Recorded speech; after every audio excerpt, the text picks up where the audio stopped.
समझो छोटू। देखिए एक्सरसाइज 8.1 9 नंबर क्वेश्चन, 9वां नंबर क्वेश्चन को देखिए। कह रहा है कि समांतर चतुर्भुज एबीसीडी के विकर्ण BD. A B C D एक क्या है? समांतर चतुर्भुज है। समांतर चतुर्भुज का मतलब होता है जिसके आमने सामने की भुजा बराबर हो। समांतर चतुर्भुज का मतलब होता है बाबू जिसके आमने सामने की भुजा बराबर हो। और सम चतुर्भुज का मतलब होता है जिसका सब भुजा बराबर हो। ठीक है, तो एबीसीडी कैसा है? एक समांतर चतुर्भुज है जिसका विकर्ण जो है वो बीडी है। विकर्ण क्या है? बीडी।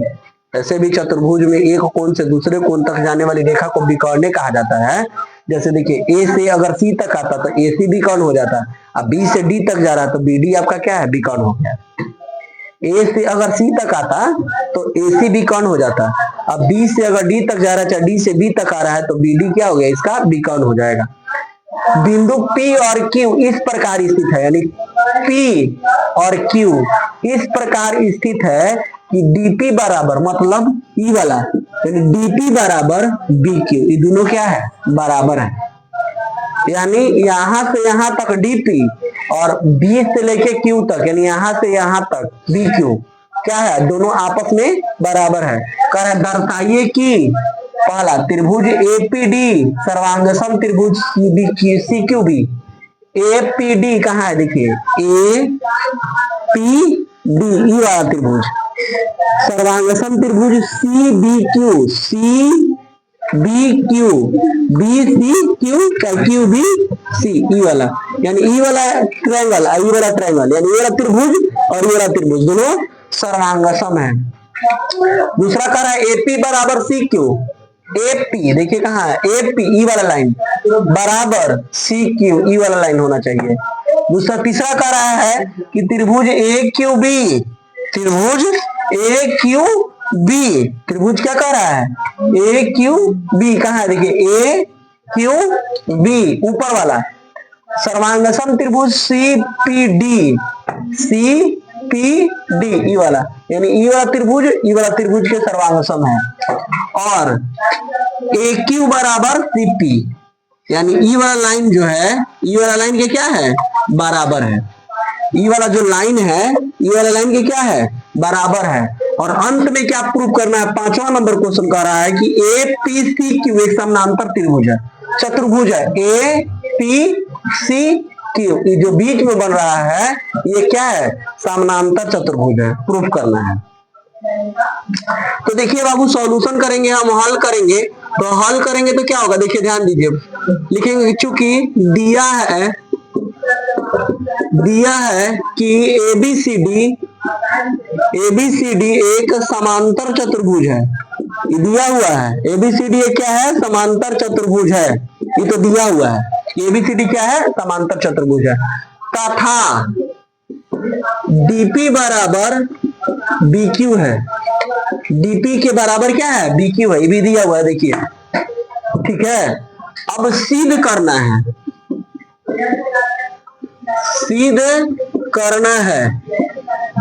पांचों क्वेश्चन को लिख लेंगे, जो पांचों क्वेश्चन जो ऊपर है उसको लिख देंगे, पांचों को सिद्ध करना है। पांचों ना सिद्ध करना है कि एपीडी सर्वांगसम त्रिभुज सीक्यूबी, एपी बराबर सी क्यू, ए क्यू बी सर्वांगसम त्रिभुज सीपीडी लिख देते हैं, त्रिभुज एपीडी सर्वांगसम त्रिभुज सी क्यू बी। दूसरा क्या प्रूव करना है? एपी बराबर सी क्यू। तीसरा क्या प्रूव करना है? त्रिभुज ए क्यू बी कॉन्ग्रेंट यानी सर्वांगसम त्रिभुज सीपीडी। चौथा क्या करना है? ए क्यू बराबर सी पी। अब पांचवा क्या करना है बाबू कि ए पी सी क्यू एक समांतर चतुर्भुज है, समांतर चतुर्भुज है। यही ना प्रूफ करना है, यही पांच को चीज प्रूफ करना है। तो चलिए पहला हम लेके चलते हैं प्रमाण। देखो ध्यान दो, प्रमाण में पहला क्या त्रिभुज, पहला क्या कर रहा है सिद्ध करने के लिए? एपीडी सर्वांगसम त्रिभुज सी क्यू डी। तो ये चीज को हम लोग जानते हैं या पहले भी बता चुके हैं हम आप लोग को कि जो चीज सिद्ध करना होता है उसी को लेके चलो आसान रहेगा। जो सिद्ध करना है उसी में चलो, आसान रहेगा। ऐसे दूसरा से भी चलिएगा तो होता है, लेकिन वो थोड़ा सा हार्ड होता है, कठिन हो जाता है। ठीक है, तो हमको प्रूव करने से मतलब है, तो जो चीज कह रहा है उसी में चले। क्या कह रहा है देखिए, त्रिभुज APD और त्रिभुज CQB में, ध्यान दीजिएगा बाबू, यहाँ पे ही समझिएगा कि APD पहले लिखे हैं तो APD वाला केस को पहले लिखिएगा, और CQB बाद में लिखे हैं तो CQB वाला केस को बाद में लिखिएगा। अगर आप इधर उधर लिखते हो तो कोई दिक्कत नहीं है, लेकिन अच्छा रहता है APD को APD तरफ और CQB को CQB के तरफ लिख देंगे। तो APD में ध्यान दीजिए, सबसे पहले कहा APD कहाँ है आपका, APD यहाँ है, एंगल आकृति में देखिएंगे APD ऊपर वाला है, और नीचे क्या है CQB, देखिए ई वाला, ये दोनों त्रिभुज में चलना है हमको। तो ये दोनों त्रिभुज में क्या क्या चीज दिया हुआ है, इस चीज को समझना है ना।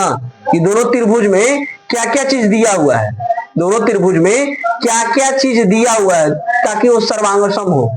क्या हो जाएगा, सर्वांग सम ना, ध्यान दीजिएगा, क्या हो जाएगा ये, सर्वांग सम। तो ध्यान दीजिए क्या चलेंगे बाबू, सबसे पहले तो APD में AD के बराबर आपका हो जाएगा BC, AD के बराबर क्या हो जाएगा BC। काहे होगा बराबर, क्योंकि समानांतर चतुर्भुज ABCD है।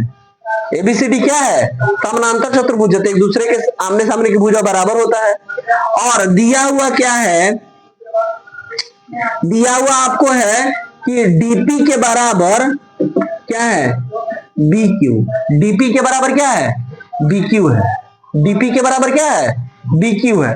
अब ध्यान दीजिएगा थोड़ा सा, अब यहाँ एक ई वाला एंगल जो होगा, ई वाला एंगल के बराबर होगा कैसे, देखिए एकांतर कोण, जब EAD और BC क्या है, दोनों एक दूसरे के समानांतर है, तभी तो समांतर चतुर्भुज हुआ। और BD उसको काट रहा है, ध्यान देना, BD उसको क्या कर रहा है, काट रहा है। तो BD जब काट रहा है तो NA वाला एंगल जो है इधर वाला एंगल के बराबर होगा ना, जिसको एकांतर कोण कहते हैं हम लोग, क्या कहते हैं, एकांतर कोण। तो हो जाएगा कोण CBQ is equal to angle ADP होगा, CBQ चाहे QBC यानी वाला एंगल इज इक्वल टू क्या हो जाएगा, बोलिए ADP चाहे PDA होगा, हो जाएगा एकांतर कोण से। इसीलिए त्रिभुज APD सर्वांगसम त्रिभुज क्या हो जाएगा CQB, कहां से बाबू, S से ना, साइड एंगल से। ये वो प्रूफ हुआ, ये वो क्या हो गया, प्रूफ हो गया।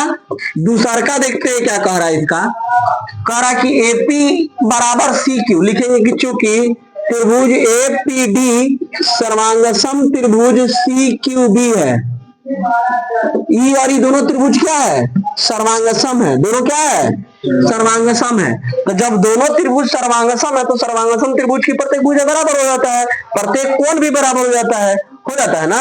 तो फिर लिख सकते हैं हम आराम से, क्या लिख सकते हैं कि AP इज इक्वल टू, इसीलिए AP इज इक्वल टू क्या हो जाएगा CQ, प्रूफ हो गया दूसरा का। तीसरा के लिए देखिए क्या कह रहा है, AQB सर्वांगसम त्रिभुज CPD। तो चलिए लेके चलिए उसी को, त्रिभुज AQB और त्रिभुज CPD में कहा है, ध्यान दीजिए AQB ई वाला एंगल जो क्रॉस कर रहे हैं, ध्यान देना बाबू, इसका काम खत्म हो गया, इसका काम खत्म, ठीक है। ABQ ई वाला है और CPD यहाँ नीचे है, ई वाला है। ये दोनों त्रिभुज को क्या करना है, सर्वांगसम करना है।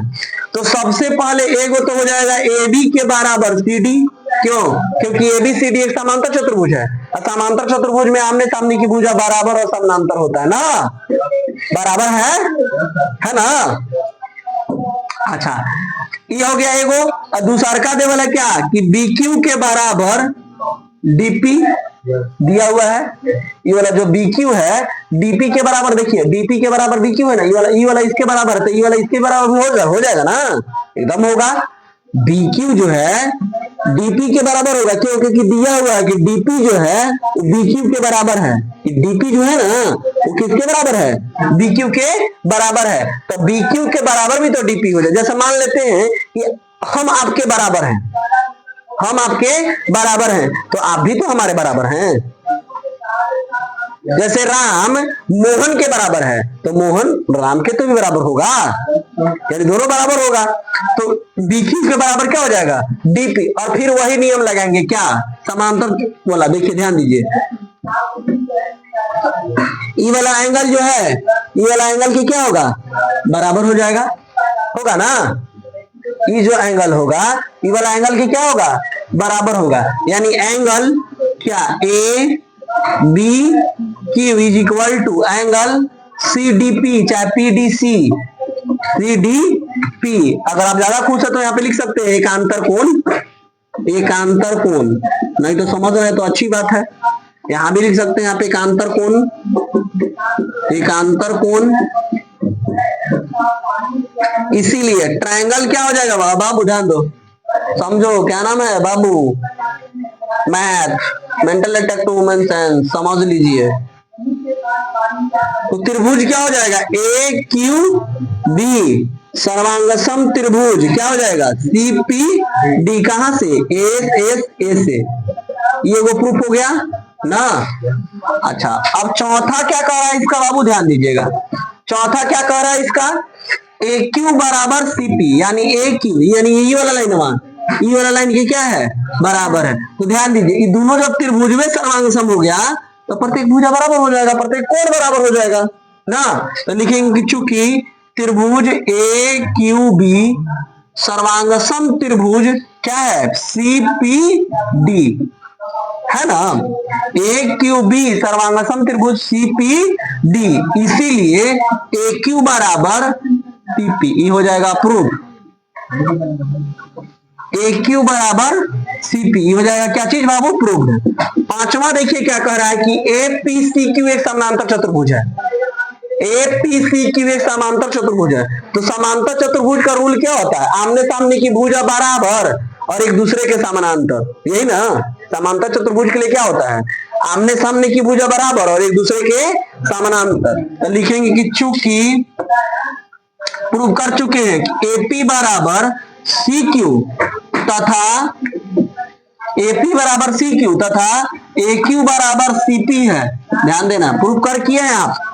दूसरा में देखिए प्रूव किए हैं एपी के बराबर सी क्यू, एपी के बराबर सी क्यू, और चौथा में प्रूव किए हैं ए क्यू के बराबर सीपी, है ना। यानी ध्यान दीजिए, ई वाला जो लाइनिंग है, ई वाला लाइनिंग के बराबर है, ई वाला जो लाइनिंग है, ई वाला लाइनिंग की क्या है, बराबर है। तो आमने सामने की भुजा बराबर हो गया, आमने सामने की भुजा बराबर हो गया ना।